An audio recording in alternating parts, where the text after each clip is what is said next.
anatómicamente el cuello se encuentra delimitado por la constitución del tórax. Los límites se tener en cuenta en el cuello en la horquilla externa, en la parte medial, en la lateral, por la cara superior de la clavícula, hacia la articulación clavicular. De ahí trazamos una línea imaginaria hasta uniendo con la séptima vértebra cervical, C7, estamos acá. Y lo mismo para el lado derecho. De ahí hacia arriba es cuello. El límite superior del cuello corresponde al reborde inferior de la mandíbula. Todo el reborde inferior de la mandíbula hasta el occipucio. De esta porción hacia abajo, todas las estructuras que se encuentran a ese nivel hablamos de cuello. El cuello está constituido por tejido blando, piel, músculo, hígado, la vía aérea, vía digestiva, faringe, esófago, y está sostenido por 7 vértebras cervicales, desde C1 hasta C7, cada una con sus propias características. En la porción vertebral tenemos las características generales a C1, que lo conocen también como el atlas, que a diferencia de las otras vértebras, el atlas o el C1 no tiene cuerpo vertebral. El que hace cuerpo vertebral de C1 es el C2, el axis. El axis en el cuerpo tiene una prolongación, una elongación que se articula para que la cabeza pueda girar, que corresponde a la apófisis odontoides.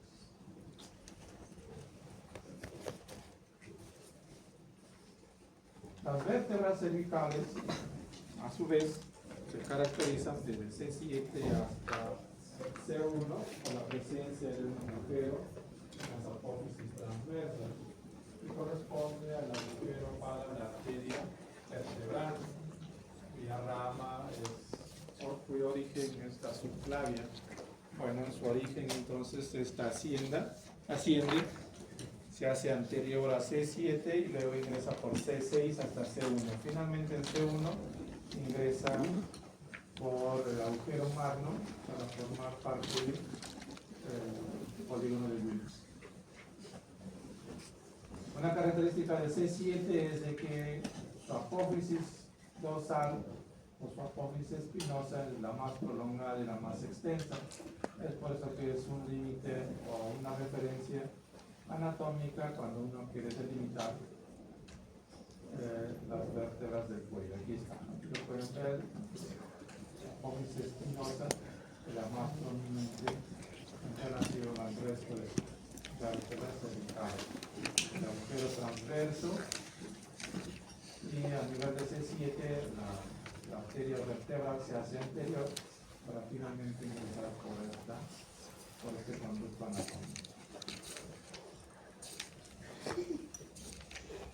Otro hueso que encontramos en el cuello es un hueso flotante, es el dioides. Es un hueso que suspende a los músculos suprayoideos y a los músculos infrayoideos. Es un referente anatómico cuando hacemos cirugías a nivel de cuello. El hueso dioides está constituido por un cuerpo, tiene forma de herradura, es un hueso flotante, está constituido por un cuerpo y por sus dos astas, astas mayores y astas menores. Cuando ya encontramos al cadáver, el hueso dioides cayó y no hay elemento blando que lo sostenga. Una vez conocidas las vértebras, que son los elementos anatómicos que sostienen al cuello, ya podemos ingresar entonces a conocer las estructuras que van a formar parte del cuello. Siempre empezamos de afuera hacia adentro. Lo que encontramos hacia afuera es la piel, que se palpan ahora la piel. Pueden ver que es una piel bastante suave, dócil, dura, muy rígida, como la que se encuentra en la mano o en los pies. Disecamos piel y encontramos tejido celular subcutáneo, grasa, y debajo de la grasa, en la porción anterior, un músculo, es el músculo platisma, inervado por el séptimo par craneal. El músculo platisma va a delimitar las estructuras superficiales y profundas del cuello. Si empezamos por delante, lo más externo viene a ser la piel y esta corresponde al platisma. Importante este referente anatómico porque toda lesión a nivel del cuello que atraviese el platisma ya es considerada como trauma o agresión cervical profunda, a pesar de que se encuentran bastante superficial. Salvo que tengan pues un montón de grasa en el cuello, en su cogote o sus papadas, ¿no? Pero eso no importa. Lo que importa es de que si la agresión atraviesa el platisma, ya hablamos de lesión cervical profunda. Acuchillamientos, heridas de arma de fuego, cualquier objeto que haya lesionado. Hacia adentro del platisma, no se olviden que esto se encuentra solamente en la porción anterior del cuello. El platisma es un músculo anterior, es un músculo facial, ya lo van a ver ustedes seguramente cuando vean cara. Por dentro del platisma vamos a encontrar las fascias o las aponeurosis que van a recubrir a las estructuras vitales que se encuentran a nivel del cuello. Las fascias están distribuidas de dos maneras: la fascia cervical superficial profunda y la fascia cervical profunda. Esta va a rodear uno al esternocleidomastoideo, es un músculo cervical que se inserta a nivel de la región occipital, la apófisis mastoides, va de arriba hacia abajo, de atrás hacia adelante, está inervado por el par craneal número 11, permite los giros y la lateralización de la cabeza. Bueno, pues está rodeando a este músculo, y al igual como seguramente vieron en abdomen, las fascias que rodean a este músculo, si son anteriores y son posteriores. Aquí tenemos la fascia, vientre anterior del esternocleidomastoideo y el vientre posterior, o la cara posterior del esternocleidomastoideo, están rodeados por la fascia aponeurótica cervical superficial profunda. Por dentro, si seguimos disecando, es el músculo más externo, el esternocleidomastoideo, va a proteger a la vena yugular interna y a la carótida primitiva. Si lo disecamos, vamos ingresando, vamos a encontrar la fascia de los músculos infraioideos. Hace un momento mencionábamos el hueso ioides, que divide en supraioideos y en infraioideos. A este nivel es importante que ustedes ya se familiarizan con los cortes que se hace a nivel del cuello. Ya más o menos esto está pues entre C6 y C7, es un corte transverso. Se va a apreciar la fascia que va a rodear a los músculos infraioideos. ¿Qué músculos son los infraioideos?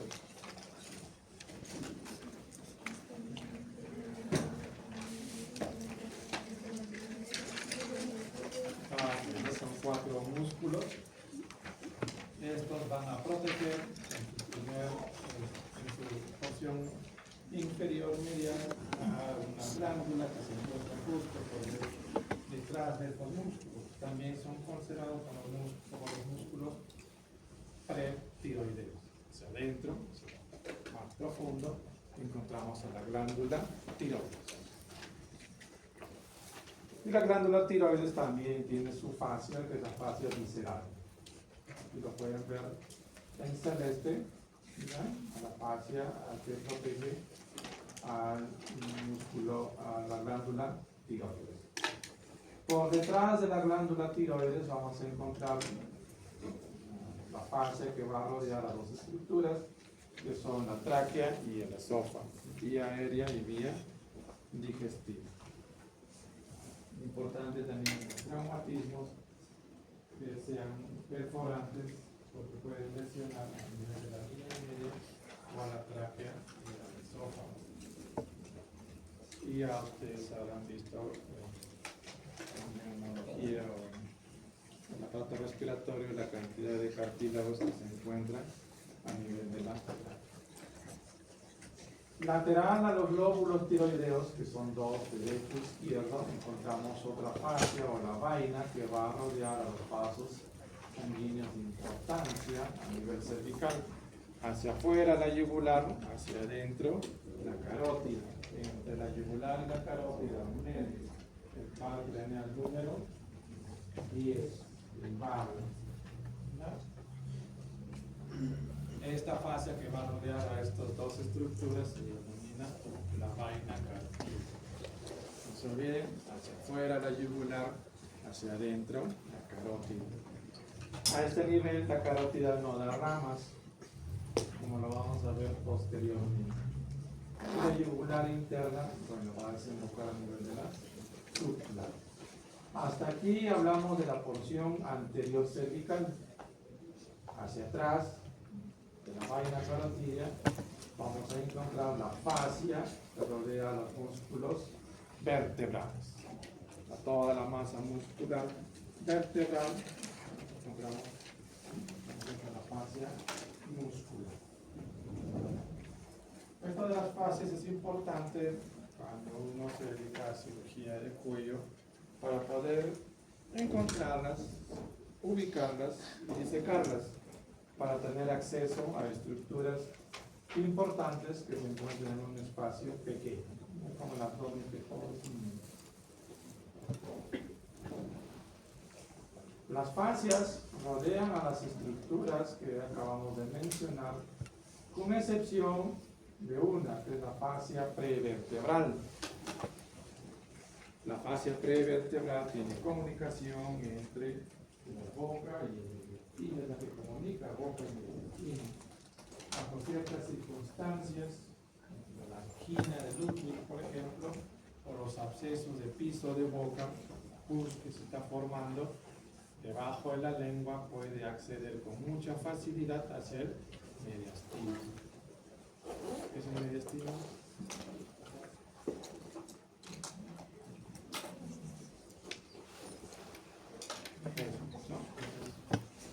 Debajo de la boca puede ingresar a través de la fascia prevertebral.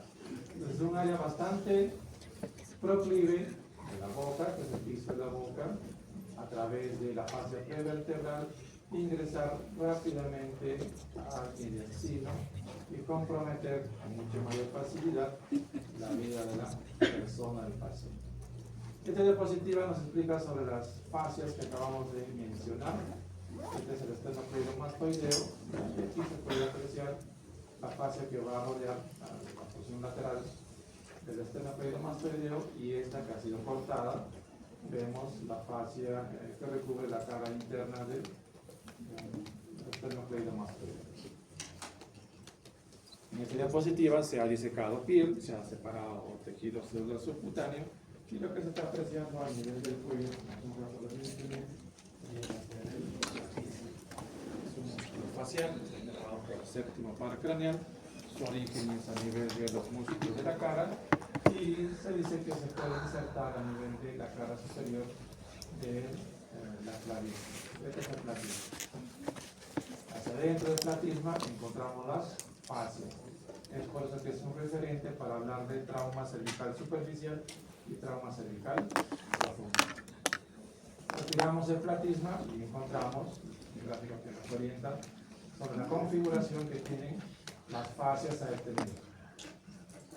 Esternocleidomastoideo, esta es la fascia cervical superficial profunda, se diseca el esternocleidomastoideo y encontramos a la fascia visceral que va a rodear la tiroides, tráquea y esófago.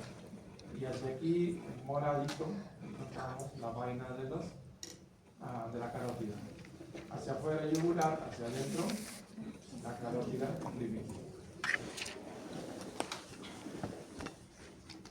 Bien, ya seguramente el delegado les va a compartir esta clase, y ahí están las denominaciones de los músculos suprayoideos y los músculos infrayoideos.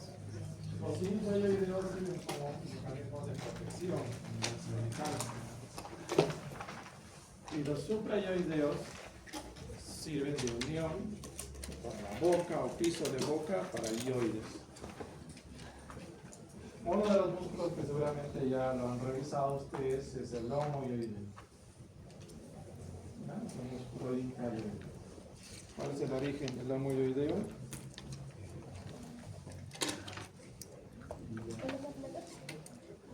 No, porque es muy grande.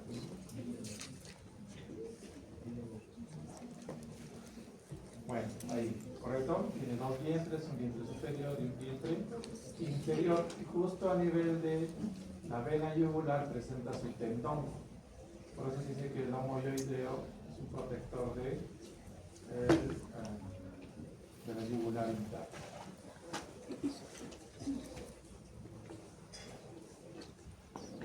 La distribución de los músculos, encontramos los músculos superficiales que vienen hacia el platisma y los músculos profundos a partir de la esternocleidomastoideo. Si realizamos una disección detrás del esternocleidomastoideo, vamos a encontrar un nervio que asciende. Eso forma parte del plexo cervical, lo conocemos como el gran auricular. Aquí está, ojo con ese dato. Aquí está. ¿No? Al borde posterior del esternocleidomastoideo encontramos un nervio, es el nervio denominado gran auricular. Se origina en el punto de R. ¿Para qué sirve este nervio? Es un nervio bastante sensitivo. Cuando te susurran el tóxico, la tóxica a nivel del oído, y sienten cosquillitas o picazón en el estómago, es porque justamente este nervio está activo, es bastante sensible. Es el nervio de la excitación femenina y masculina.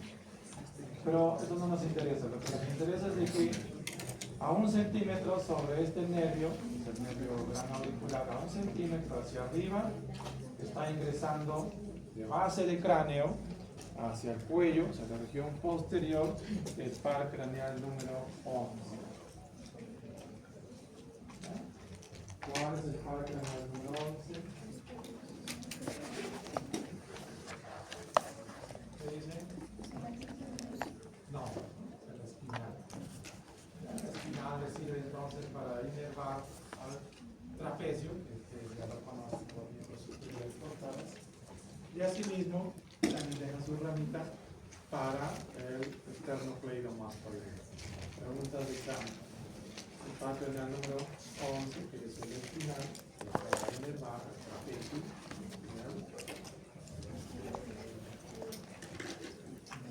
Esternocleidomastoideo.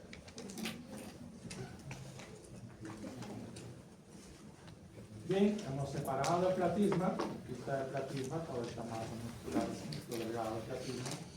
Se diseca el platisma y encontramos al esternocleidomastoideo. Por delante del esternocleidomastoideo, la yugular anterior, la vena yugular anterior. Por dentro del platisma, por dentro del esternocleidomastoideo, la yugular interna. Y cabalgando o montando la cara externa del esternocleidomastoideo se encuentra la yugular lateral o externa, que es esta. Esta va a desembocar a nivel de la subclávia. Lo que les mencioné hace un momento, hacia arriba, nervio gran auricular, 1 centímetro hacia arriba, se va descendiendo de la espina. Importante esto, si alguna vez se dedican a la cirugía de cabeza y cuello, no lesionar a este nervio en la disección de ganglios cervicales, porque si no el paciente perdería la función de movilizar al trapecio. ¿Qué función tiene el trapecio?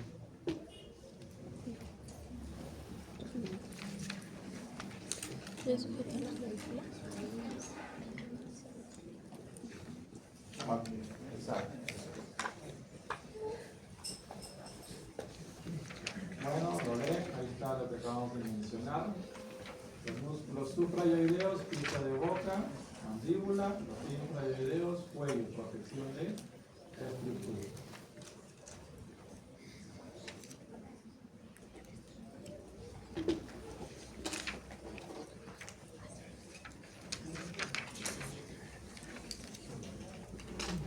Anatómicamente, a nivel del cuello, es importante conocer los triángulos que tenemos en el cuello. ¿Ya? En el cuello también tenemos línea media.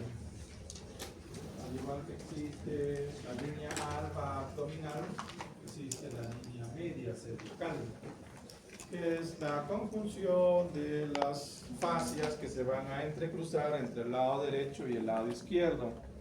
Por lo tanto, podemos hablar de que hay dos cuellos, un cuello derecho y un cuello izquierdo. ¿Sí? En base a esto, nosotros dividimos el cuello en triángulos, con dos triángulos grandes, un triángulo anterior y un triángulo posterior.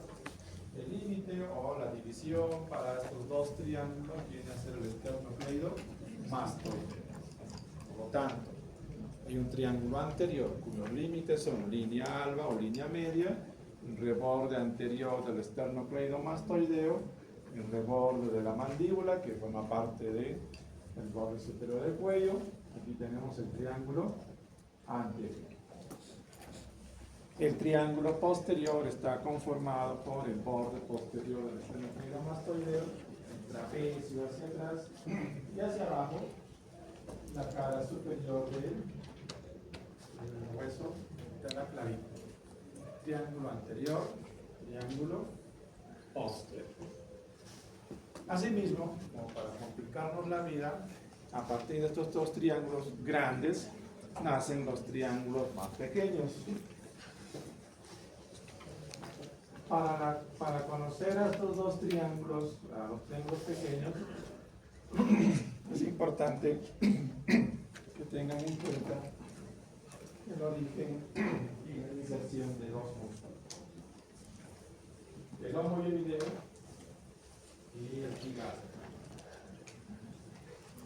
Un músculo suprayoideo y un músculo infrayoideo. Pues estos dos músculos nos van a configurar la división pormenorizada de los triángulos del cuello. ¿Dónde se origina el digástrico?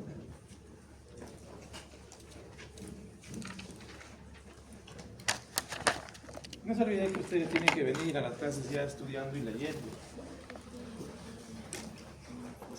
¿Dónde se inserta?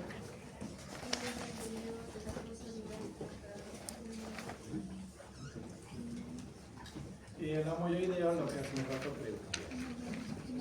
Cuando ya lo tienen bien claro, origen, inserción, que son preguntas huevitas, no creo que les pregunten eso. Ya se puede dividir entonces al triángulo cervical anterior y al posterior, voy a mencionar así, los subtriángulos. Entonces tenemos 6 triángulos a nivel del cuello. Dos triángulos grandes, que es el anterior y el posterior, y conociendo los dos músculos, el digástrico y el homoioideo, ya podemos hablar de los otros triángulos. Uno es el triángulo submentoniano.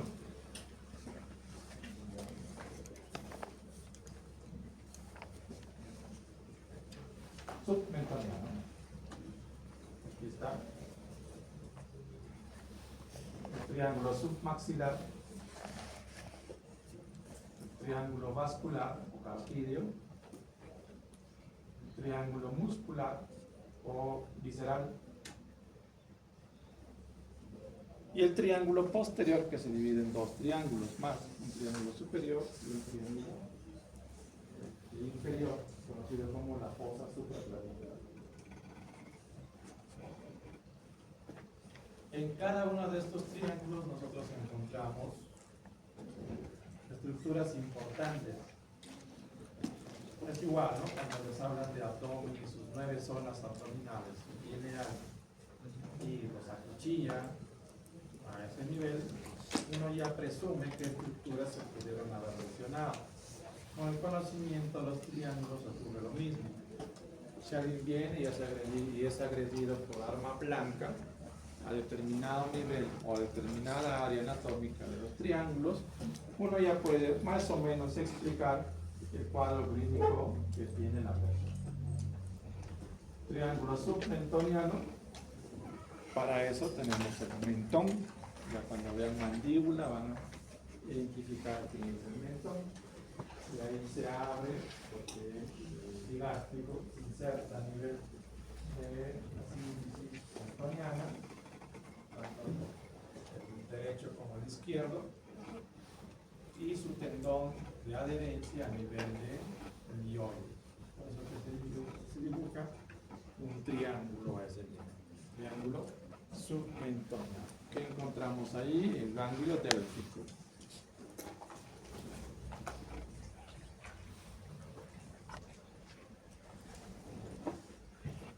El triángulo submaxilar, ahora que ya aprendimos anatomía del cuello, existe maxilar y existe mandíbula. No existe maxilar inferior, existe mandíbula. No existe maxilar superior, existe solamente maxilar. ¿Ya? El triángulo submaxilar, entonces, está debajo de la mandíbula. Está delimitado por el vientre anterior y el vientre posterior del digástrico. Para eso, entonces, a repasar origen y inserción del músculo digástrico. ¿Qué encuentro yo en el triángulo submaxilar? Su nombre lo dice, una glándula. Una glándula submaxilar. Una glándula salival, de importancia en la producción de saliva, no tanto como la carótida, pero un conducto que va a drenar a nivel de espacio caruncular y intralingual. El conducto de, ¿alguien recuerda el conducto de desembocadura de la glándula submaxilar? De Wharton. Por debajo de la glándula submaxilar vamos a encontrar el nervio hipogloso. ¿Qué par craneal es el hipogloso? ¿Qué dicen? 12, ¿sí? Ya. Y aquí la pueden ver. El hipogloso. Aprovechamos esta diapositiva por lo siguiente. Ojo, la yugular. Esta es la yugular. Está protegida por el esternocleidomastoideo. Aquí está la yugular. Ya cuando vean base de cráneo van a ver que hay un agujero, que es el agujero yugular, por donde está emergiendo y drenando toda la circulación cerebral, la vena llamada yugular.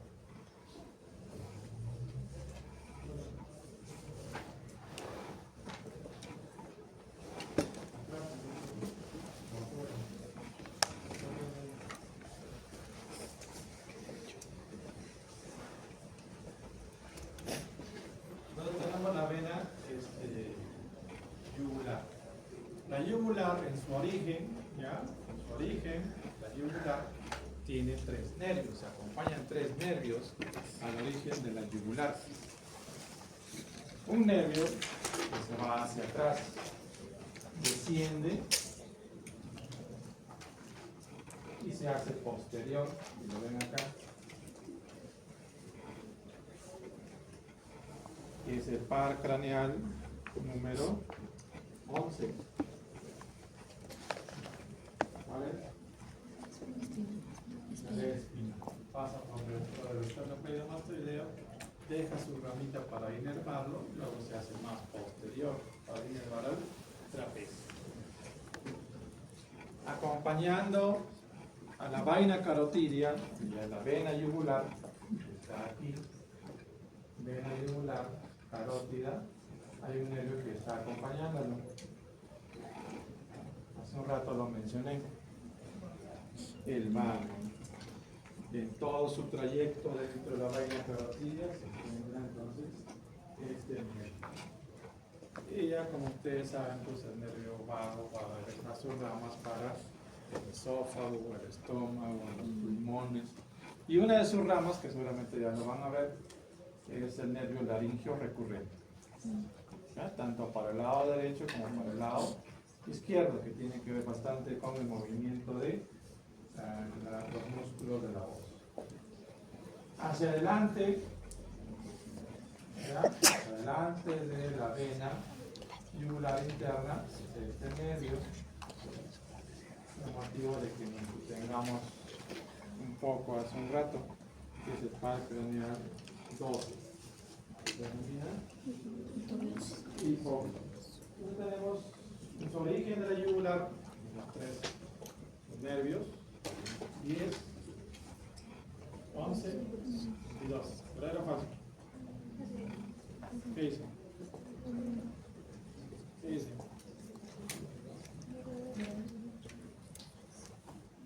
¿Qué dice? Sí, no, tal vez. Alguien que me diga, no, doctor, entonces no está ahí.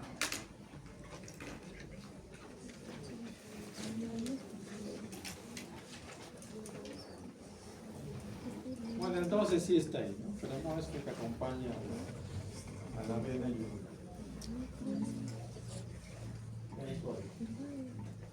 Triángulo carotidio. La carótida que se origina en el tronco brachiocefálico derecho o tronco brachiocefálico nada más. Y en el lado izquierdo nada más directa o callado aórtico. No deja ramas, no deja ramas en su trayecto hasta que inicie su división. La carótida se divide en carótida interna y en carótida externa. ¿Sí? El punto referente para hablar de división es el reborde del cartílago tiroides, la manzana de Adán, ¿no? El cartílago tiroides. Hacia arriba del cartílago tiroides, vamos a dar una imaginaria, hacia arriba recién empieza su división. Mientras tanto no deja ramas. Las dos ramas son externa y la interna. Lo que se está viendo aquí, entonces, es el triángulo carotidio. Esta estructura es el hueso hioides, y aquí encontramos el borde superior del cartílago tiroides. Hacia arriba, recién empiezan las divisiones. El triángulo carotidio está delimitado por el borde inferior del digástrico, línea alba, los tres tiroideos, y el borde anterior del esternocleidomastoideo. Todo este espacio corresponde al triángulo carotidio. Ahí encontramos también la vena yugular, su afluente, la vena facial y la retromandibular.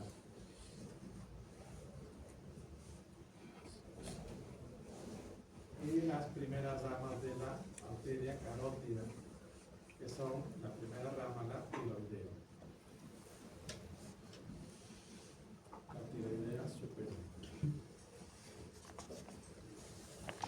¿Cuál es el origen de la tiroidea inferior?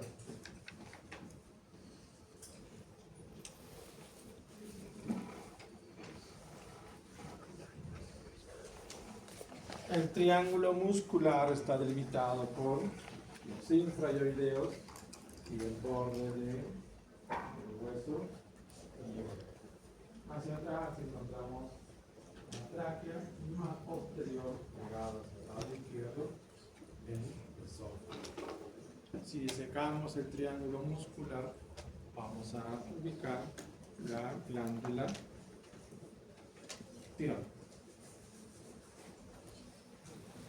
Triángulo muscular. ¿Sí?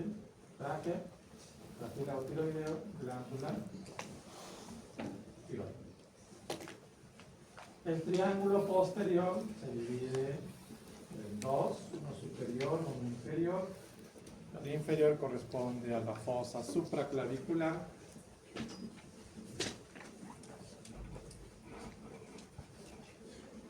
Y está delimitado por el músculo arriba, triángulo superior, y hacia abajo el triángulo inferior. ¿Qué estructuras encontramos en el triángulo superior? Hace un rato les mencioné, ¿ya? El gran auricular, que es un nervio bastante sensible, y la rama inferior del par craneal número 11, el que se dirige hacia el trapecio. En el triángulo inferior, que sí es la fosa supraclavicular, aquí sí ya encontramos la subclavia. Arteria y vena subclavia. Ahí también encontramos, para el lado izquierdo, el ángulo yúgulo subclavio, que desemboca en el ángulo yúgulo subclavio, del lado izquierdo.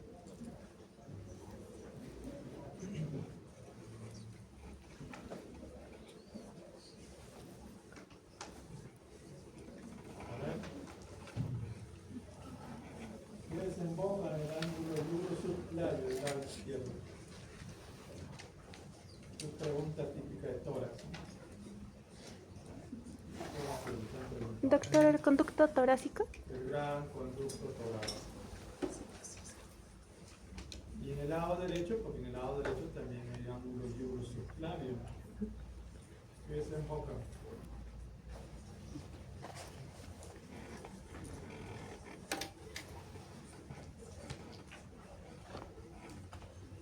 No, nadie.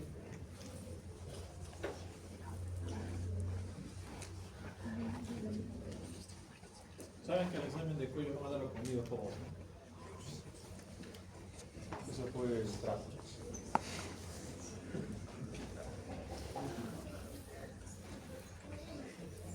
No. Listo, seguimos.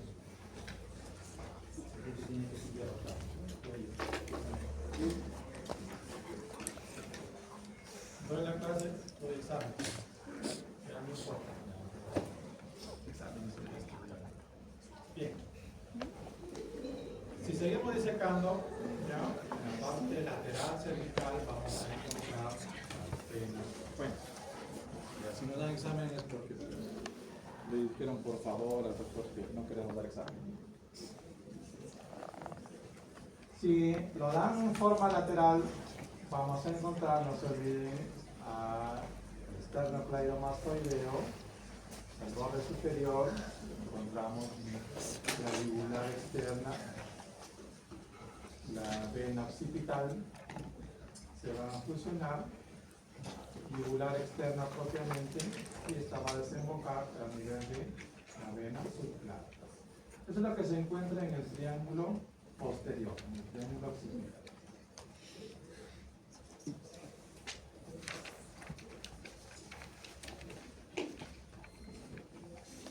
En el triángulo posterior, si disecamos bien, podemos ubicar al nervio frénico.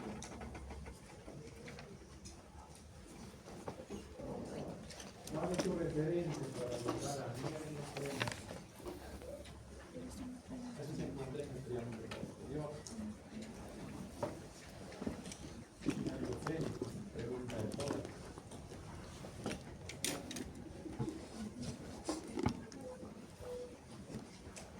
Bien, dice yo.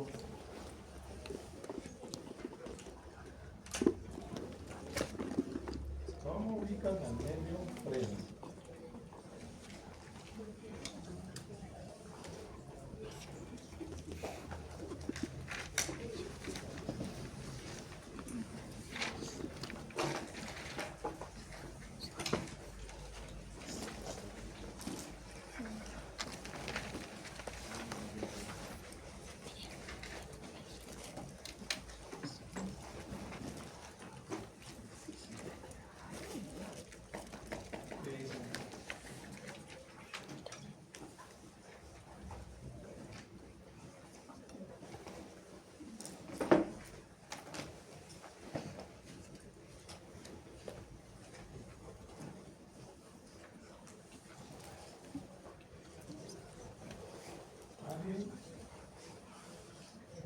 El nervio frénico lo encontramos en la cara anterior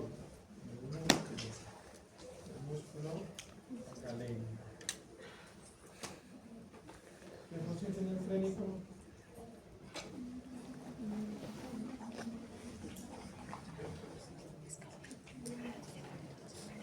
¿Cuál?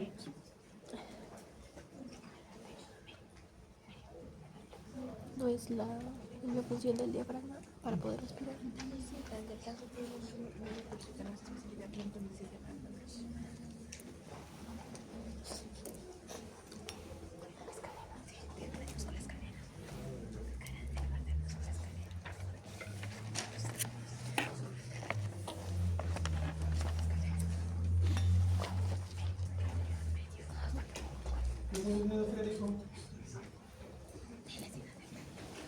No, qué miedo.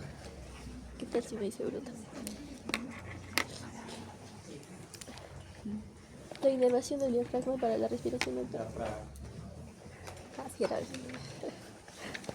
¿Qué rama tiene frénico? No, yo no quiero. ¿Cuál es el origen? Frénico.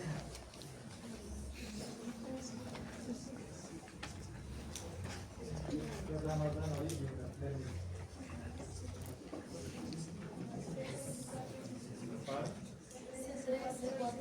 3, 4, 5, ¿no?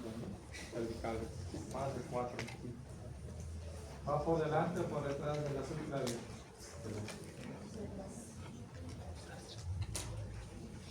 ¿Qué es? ¿En qué mediastino se encuentra?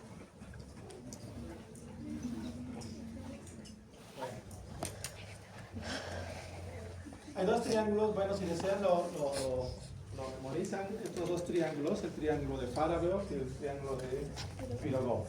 ¿Ya? Bueno, son más preguntas yo para especialistas. Bueno, lo básico que ustedes sí tienen que tener en mente es de que el triángulo, a nivel del cuello existen dos triángulos grandes, que es el anterior y el posterior. Su frecuencia se divide en 6 triángulos. El submentoniano, el vascular, el muscular, el occipital superior y el subclavian.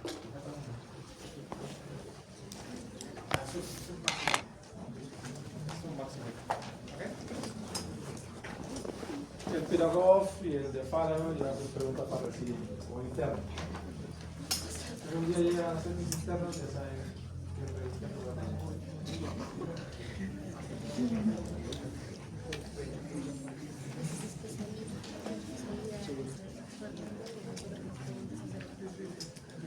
pero tira.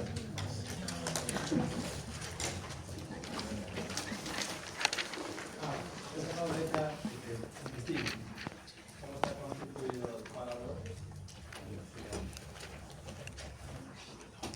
Bien, en relación a la arteria carótida, es un vaso que se origina a nivel de la aorta, al lado de la diferencia, que es el tronco brachiocefálico, y para el lado izquierdo sigue rama directa del callado aórtico. Algunos dicen que nacen medio centímetro, tanto el tronco como el callado. Lado izquierdo, lado derecho.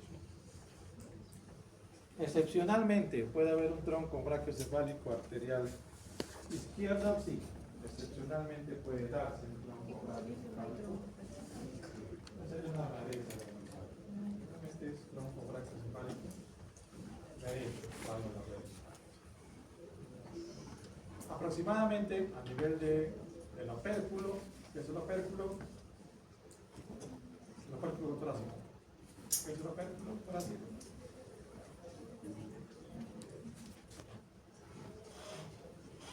¿Alguien?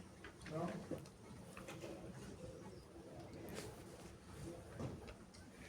A nivel del opérculo torácico, o sea, por detrás del reborde del manubrio esternal, el tronco brachiocefálico se divide en dos arterias, ¿no? La carótida primitiva o común derecha y la subclavia, que va a buscar al miembro superior. La subclavia es un contenido cervical, la arteria subclavia es contenido cervical. Pero para hablar de la subclavia, ustedes ya debieron de haber estudiado la braquial, la axilar, finalmente la arteria subclavia. Y es importante que recuerden y repasen todo sobre la subclavia, porque eso es cuello. Pero haciendo así rápidamente, trayecto, la arteria subclavia, que es esta, la ven aquí, para el lado derecho y para el lado izquierdo, lo que hace es de que esta busca la primera costilla para cabalgarla, para pasar sobre la primera costilla en su surco. Hay un surco subclavio. Por delante de este surco subclavio existe una ranura de inserción que separa el escaleno anterior. Por sobre la subclavia, o sea, hacia arriba, encontramos el plexo braquial. Ahí hay un triángulo. El borde posterior del triángulo está dado por el escaleno posterior, que se ve aquí, que se va a insertar tanto en la primera costilla como en la segunda costilla. Lo que vemos aquí es la subclavia con el plexo braquial.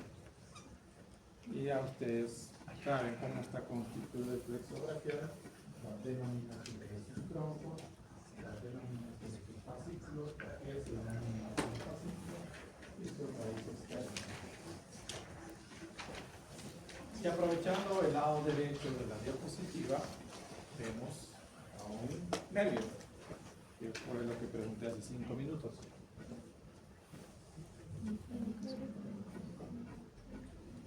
¿Ok? El freno. Y pregunté si va por delante o por detrás de la vena subclavia. Puede traer a por delante. Muy bien.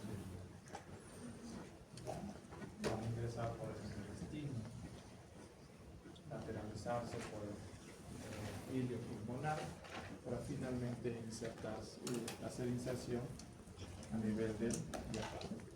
Bueno, la subclavia tiene porciones: primera porción, segunda porción y tercera porción. La denominación de subclavio está desde su origen hasta el borde lateral de la primera costilla. Ahí tienen sus 3 porciones. El punto referente anatómico que divide la subclavia en 3 porciones es el escaleno anterior. Antes del escaleno anterior, primera porción, por detrás del escaleno anterior, segunda porción, y pasando el escaleno anterior, la tercera porción. Las primeras ramas de la primera porción, algunas ya las vieron, seguramente ya las tienen en la memoria. La primera rama, que es esta, la ven aquí, la arteria vertebral. Más o menos al mismo nivel, pero en su cara interna o inferior, están haciendo la otra rama, que va a irrigar tórax y abdomen. Se denomina mamaria interna o torácica externa. Lateralmente, y antes de que termine la primera porción, vamos a encontrar la otra rama, que es esta. Es un tronquito. El tronco. El tronco. ¿Cómo se llama el tronquito?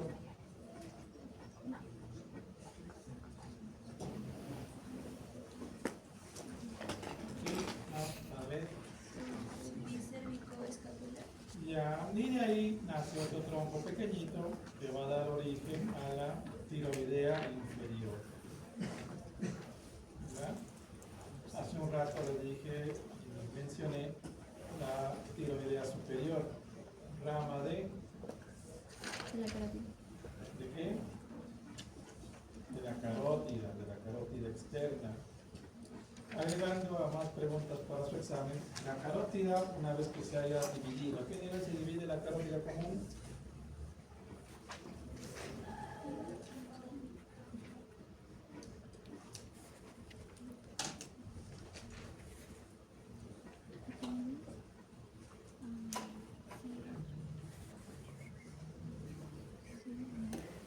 ¿A qué nivel se divide la carótida común?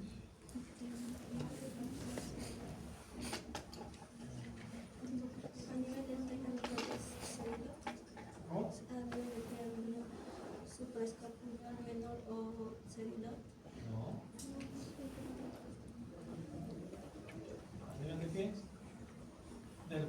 superior del cartílago tiroideo. Ahí se encuentra el bulbo carotídeo. Ahí se divide en carótida externa y carótida interna. La carótida externa deja ramas en el cuello y algunas se van hacia la cara. La carótida interna, al igual que la carótida primitiva, no tiene ramas en el cuello, ¿ya? Porque la carótida interna ingresa directamente por su agujero carotídeo fase del cráneo para formar también el polígono de Willis. La carótida interna no deja ramas. ¿Entienden? La primera rama de la carótida externa es la tiroidea superior. Entonces ya tenemos también el origen de la arteria tiroidea inferior, que es este tronquito. ¿Ya? El tronco tiro cervical. Tronco tiro cervical. Tiro, denominación para tiroidea inferior. Y cervical porque deja ramas en el cuello y una que se va hacia la región escapular. Lo importante de conocer la anatomía de estas ramas es que a los cirujanos nos sirven para realizar colgajos. ¿Ya? Por ejemplo, esta arteria nos sirve para derrotar piel y músculo escapular y cubrir defectos a nivel del cuello, conociendo la anatomía de este tronquito. El tronco tiro cervical, que se va hacia el mitad, o sea, la fosa escapular. Hacia el otro lado, bueno, aquí, en el lado derecho de la diapositiva, ya se han disecado los músculos y estamos viendo lo que se ha mencionado. La arteria vertebral, el tronco tiro cervical y la mamaria interna. La carótida se encuentra por dentro de la yugular. En su origen va de abajo hacia arriba, de adentro hacia afuera. Está lateralizado por la tráquea. Tiene mucho contacto con la glándula tiroides. Y como les mencioné, no deja la carótida primitiva. Su origen está dado por detrás del manubrio external. Ese dato es muy importante. Acuchillamientos en esa zona podría indicarnos de que o está lesionando la subclavia o está lesionando la carótida primitiva o común. En cambio, si son heridas de arriba hacia abajo, sí pueden lesionar el tronco brachiocefálico. De nuevo, yugular interna, subclavia, tronco brachiocefálico venoso derecho, tronco venoso brachiocefálico izquierdo. Significa que el sistema venoso sí tiene dos troncos, tronco brachiocefálico izquierdo, tronco brachiocefálico derecho. Y ya cuando vieron mediastino les habrá mencionado las diferencias entre ambos troncos. No se olviden de que en el ángulo yugo-subclavio del lado izquierdo desemboca el conducto torácico y en el lado derecho también desemboca otro conducto que no se denomina tronco torácico, se denomina, ¿cómo se denomina?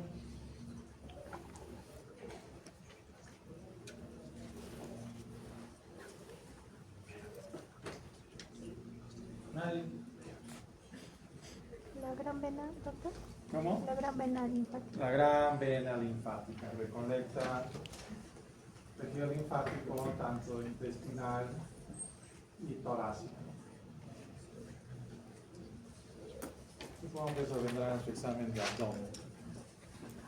¿Ya dieron examen de abdomen?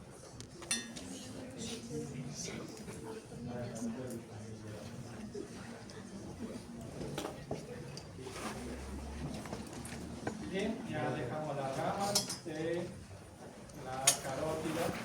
La primera rama es la tiroidea superior, que va a irrigar el lóbulo superior tiroideo, parte del istmo tiroideo, y va a ser hacer anastomosis con la tiroidea inferior, que es rama de la subclavia a través del tronco tiro cervical. Pregunta de examen.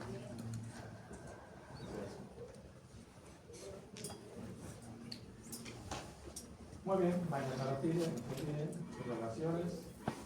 Y aquí tenemos la distribución de las ramas de la carótida externa. Primera rama, tiroidea. Origen a nivel de la división de la carótida común, una que va de arriba hacia abajo, de afuera hacia adentro, ahí ligada en la glándula tiroides. Segunda rama, hacia atrás, la occipital, tercera rama hacia adelante, la lingual, cuarta rama, faríngea ascendente, hasta más o menos el conducto auditivo externo o la articulación temporomandibular, que deja dos ramas terminales. Entonces, la carótida externa tiene 6 ramas en su trayecto y 2 ramas terminales. Las 2 ramas terminales son la maxilar interna y la temporal superficial.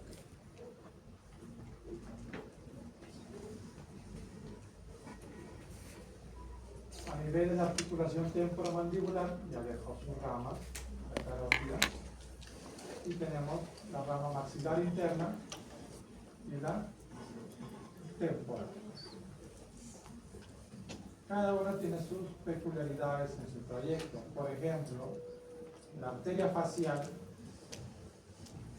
va por detrás de la glándula submaxilar, la rodea, luego se hace anterior, va a ingresar a la cara por el reborde anterior de la mandíbula, va a pasar por 1 centímetro hacia afuera de la comisura labial.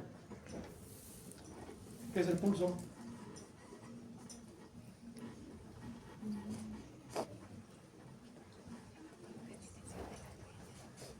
¿Qué es el pulso?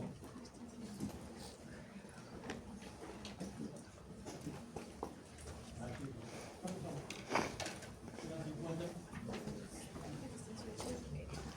70. ¿Ahorita son 80?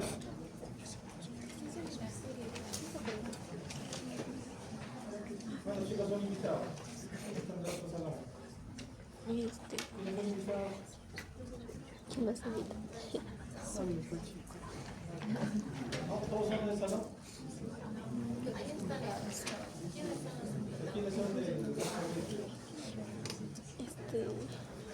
65 son ahorita, pero de los 65 ¿cuántos son invitados? Están allá en teoría con la doctora ñaña.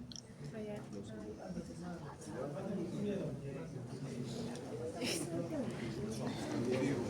5 o 6, ya.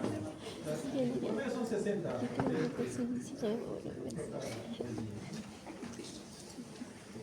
Ya, ¿qué es el pulso? Este es el volumen que bombea, ¿no? Es 60. Ya estamos acabando el curso.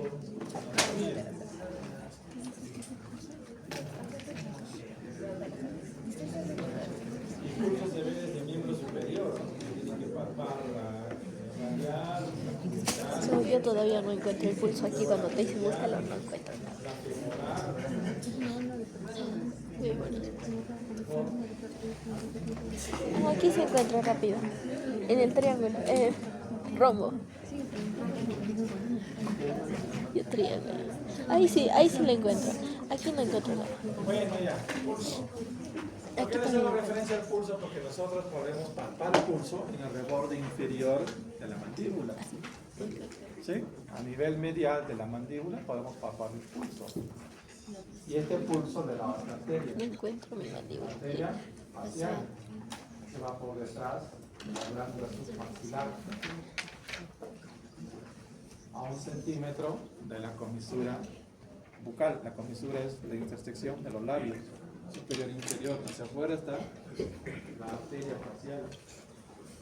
Esta arteria facial hace su recorrido por el dorso nasal, para finalmente hacer anastomosis con las extremidades, que son ramas de la carótida interna. Y esta nos sirve para hacer colgajitos, cáncer de párpado, cáncer frontal, cáncer nasal. Bueno. Tiroidea superior, facial, sublingual, obviamente la sublingual va a irrigar toda la lengua, ¿ya? La occipital, la auricular, falta una acá. La faringe ascendente. Aquí está la faringe ascendente. Son 6 ramas y 2 terminales. Maxilar interna y la temporal.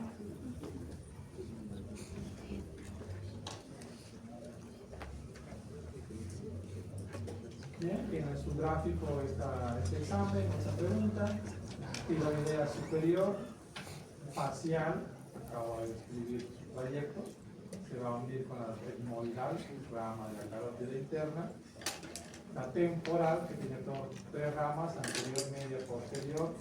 La occipital, para irrigar el cuero cabelludo. Como ustedes pueden ver, el cuero cabelludo está bastante irrigado. Es por eso que sangra mucho cuando se golpean o se cortan el cuero cabelludo. ¿Qué arteria es esta? Está el cursor. Está ingresando por... Ahí dice arteria vertebral. las vértebras cervicales. ¿Qué arteria es? Vertebral. ¿Cuál? Ahí dice vertebral, o a menos de que se va ahí. ¿Qué arteria? Está ascendiendo por los agujeros. No. Vertebral. La vértebra. Pues es que dice. Está escrito ahí. Carótida, la primera rama.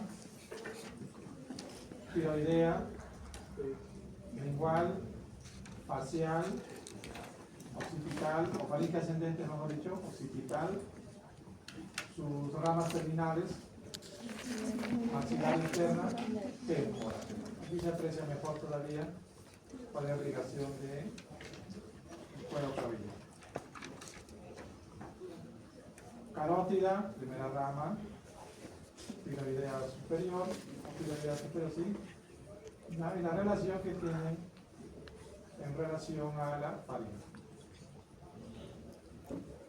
Aquí se ha disecado por completo el músculo esternocleidomastoideo y lo que vemos es la carótida. ¿Qué nervio acompaña a la carótida en todo su trayecto? A ver qué dice. El vago.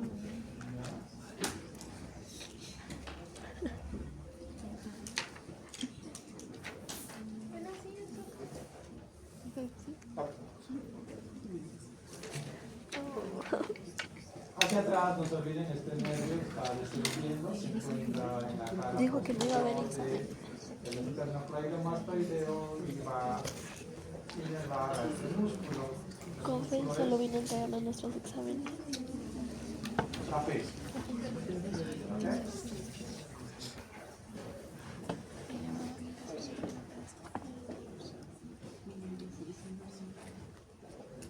El recorrido de la facial nuevamente, su origen, no se olviden, buscar la glándula submaxilar, rodea, se hace anterior a la mandíbula y va a dejar sus ramas para los músculos de la cara, entre ellos el orbicular de los labios, tanto el superior como el En la puerta. inferior. Pregunta, ¿qué músculo es este?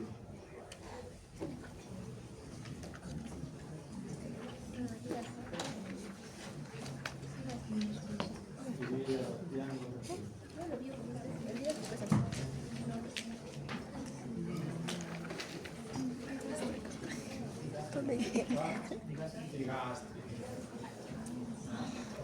No se olviden de los músculos que dividen a los triángulos del cuello. Uno es superior y el otro es inferior. Aquí estamos en la porción superior.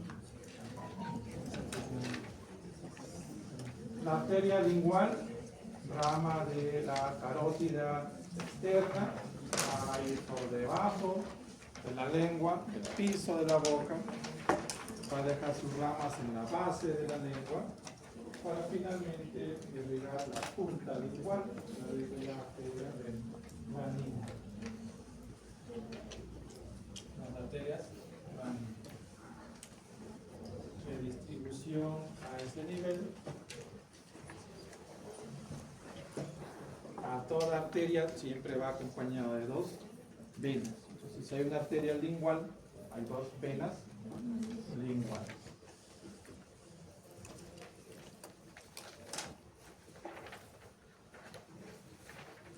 La rama terminal de la carótida externa son dos, maxilar interna y la temporal. La temporal no hay problema porque su proyecto es en ascenso,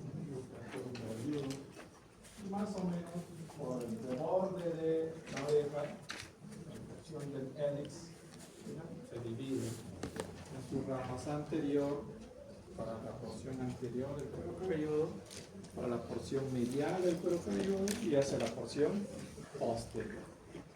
La porción posterior de la arteria temporal va a hacer anastomosis con la arteria occipitana, rama también de la carótida.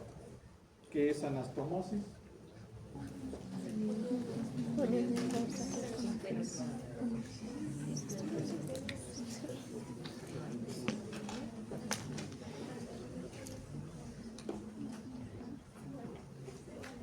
Ya, bueno, sí, así.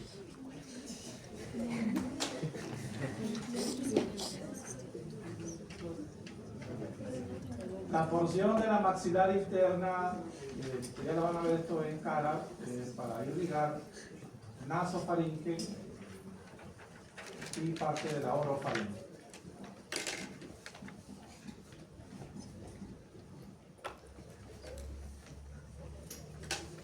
Bueno, no se olviden la subclavia, plexo braquial, dos músculos importantes, escalenos, la división de la subclavia, los troncos brachiocefálicos venosos, aquí está mejor representado que arteria es esta, y ahí tienen el trayecto. Como les mencioné cuando hablamos de huesos, a nivel cervical, la arteria vertebral rodea el agujero de C7 para recién ingresar a partir de C6. Esta es la anterior, ingresa a partir de C6 hasta su ascenso. En algunos casos, la vértebra C7, la apófisis transversa de la vértebra C7, tiene una elongación, una costilla más, en la costilla cervical. Y la costilla cervical se apoya demasiado sobre la primera costilla torácica, la costilla, lesionando o afectando al plexo braquial. Si se afectara el plexo braquial a ese nivel, ¿qué manifestaciones clínicas tendría?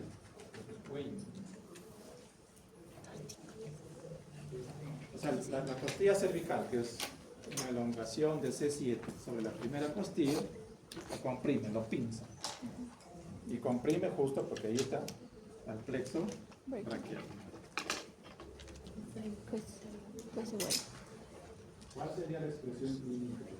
Ay, no dijo eso.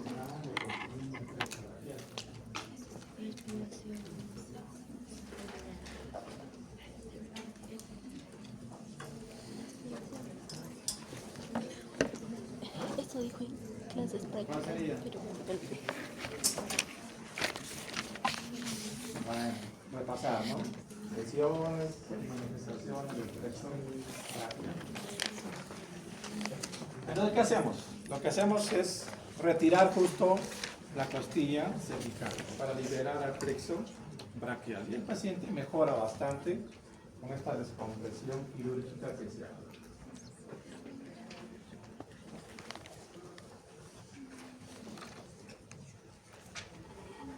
Flexo braquial.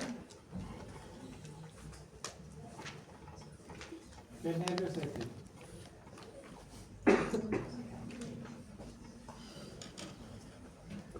Va hacia el trapecio.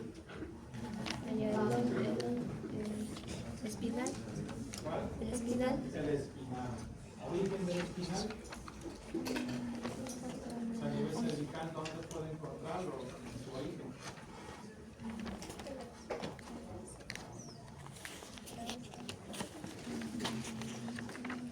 ¿Qué otros nervios se encuentran ahí?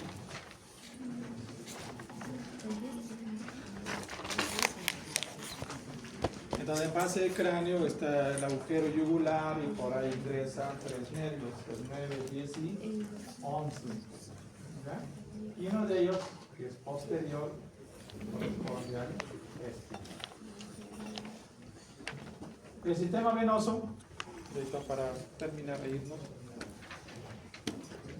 Como se acaba de mencionar, existen 3 yugulares, el yugular anterior, que se encuentra lateral a la línea media, las yugulares laterales que están rodeando, abarcando al esternocleidomastoideo, se encuentran por debajo del platisma. ¿Ya? Y la yugular interna, cuyo origen es base del cráneo, va a drenar finalmente o va a buscar a la subclavia. El origen de la subclavia derecha, el origen de la subclavia izquierda, la yugular interna desemboca a ese nivel. A estos niveles se denomina el ángulo yúgulo subclavio. La importancia, además de esto, es que más o menos 1 centímetro por fuera de este ángulo yúgulo subclavio vamos a encontrar la desembocadura de la yugular externa o lateral. ¿Ya? Y al nivel del ángulo yúgulo subclavio, tanto en el lado derecho como en el lado izquierdo, encontramos el drenaje linfático, cuya denominación es distinta tanto del lado derecho como del lado izquierdo. En el lado izquierdo tenemos el conducto torácico, y en el lado derecho tenemos la gran vena linfática. Casualidad de la vida, pinchamos, cortamos, porque ahí es muy vascularizado la fosa supraclavicular. ¿Qué ocurre si pinchamos o cortamos accidentalmente la subclavia? ¿Cómo es el sangrado? ¿Cómo es el sangrado?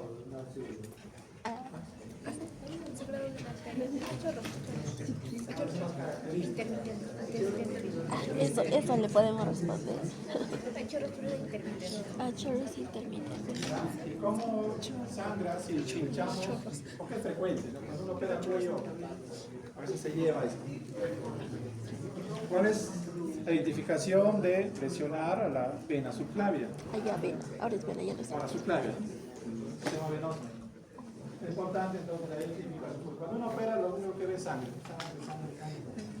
Oh, desde yo no hay que decir la pulsa. Chorros intermitentes. ¿Y qué ocurre si lesionamos Y luego o no anudamos bien la sangre oxigenada tiene el brillo. conducto torácico? O sea, ¿cuáles son las características del drenaje de esto?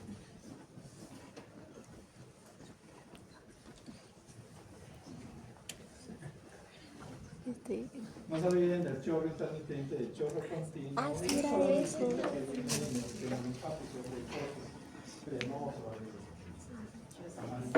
Chorros intermitentes. ¿Ok?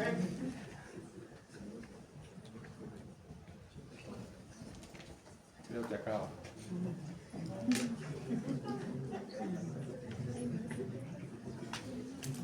Yugular interna, yugular anterior, yugular externa. ¿Sí? No hay yugular posterior. ¿Ya? La yugular externa está sobre el esternocleidomastoideo.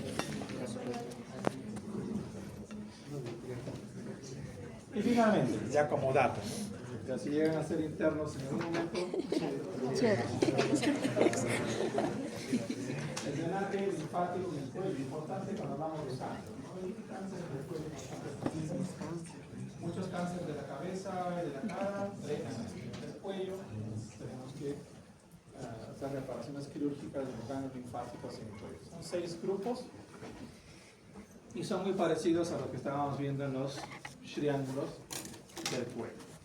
Para eso es importante ubicar en dónde se encuentra el hueso hyoides y el cartílago cricoides. Porque a ese nivel, hacia arriba, hay grupos linfáticos, el hyoides, hacia abajo, hay otros grupos linfáticos, otros grupos de cuenta, y del cartílago cricoides está. Son 6 grupos, grupo 1A, grupo 1B, grupo A, 2B, 3, 4 y 5, que uno tiene que diseñar. El gráfico es bastante elocuente, ya, ahí no.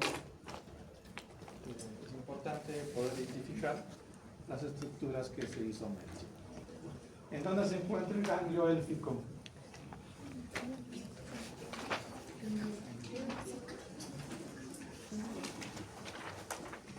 A ver, memoria, chicos,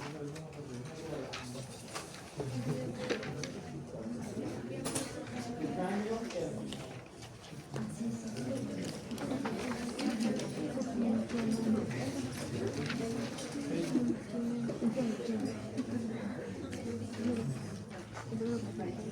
En el triángulo submentonial, grupo 1. ¿Okay? Grupo 1, ganglio, ¿sí? Grupo 1. ¿Ah? El triángulo submaxilar, ¿qué contiene? Glándula submaxilar. Grupo 1. Por lo tanto, el grupo 1 está circunscrito por el músculo digástrico.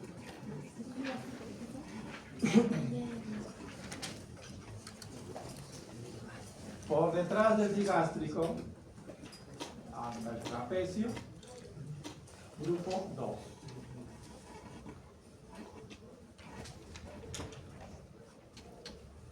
Entre el hyoides y el cricoides, un espacio ahí, grupo 3.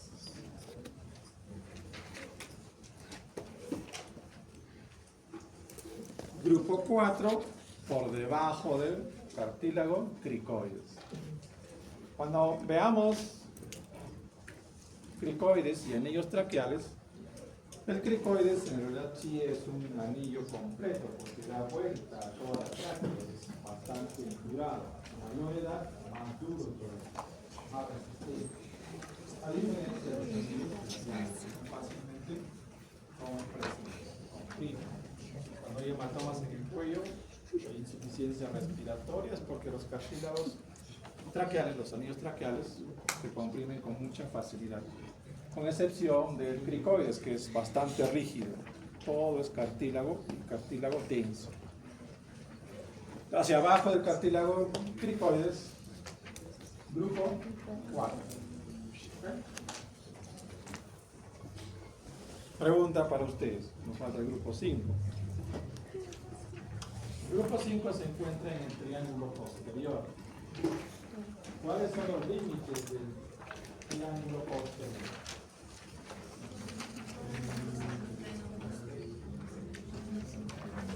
Trapecio, internucleido, hacia abajo, la cara superior. Entonces todo eso engloba el grupo 5. Y el grupo 6 es todo lo que rodea la tráquea.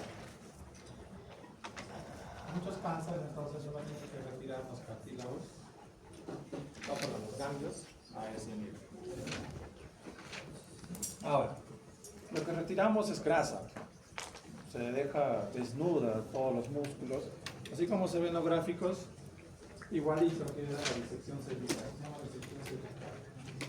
Se retira toda la grasita, porque esto es la grasa, se utiliza los ganglios, se van a drenar las situaciones oncológicas que se pueden encontrar a ese nivel.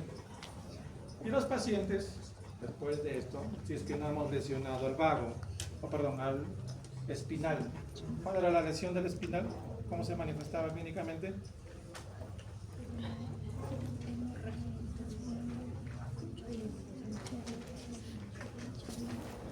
Estoy disecando y cortea la espina.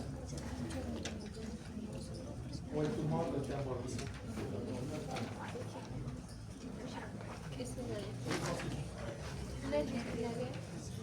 ¿Cómo se expresa clínicamente?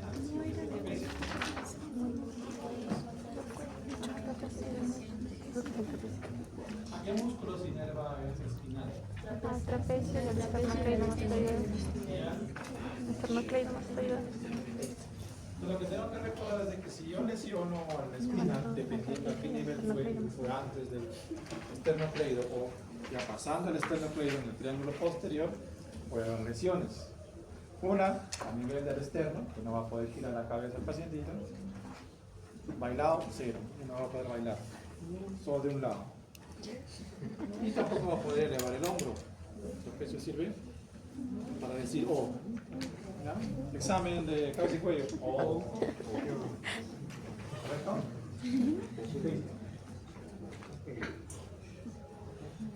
Y se acabó.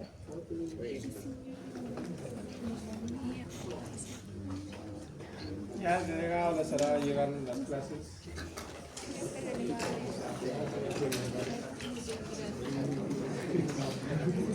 Ay, sí.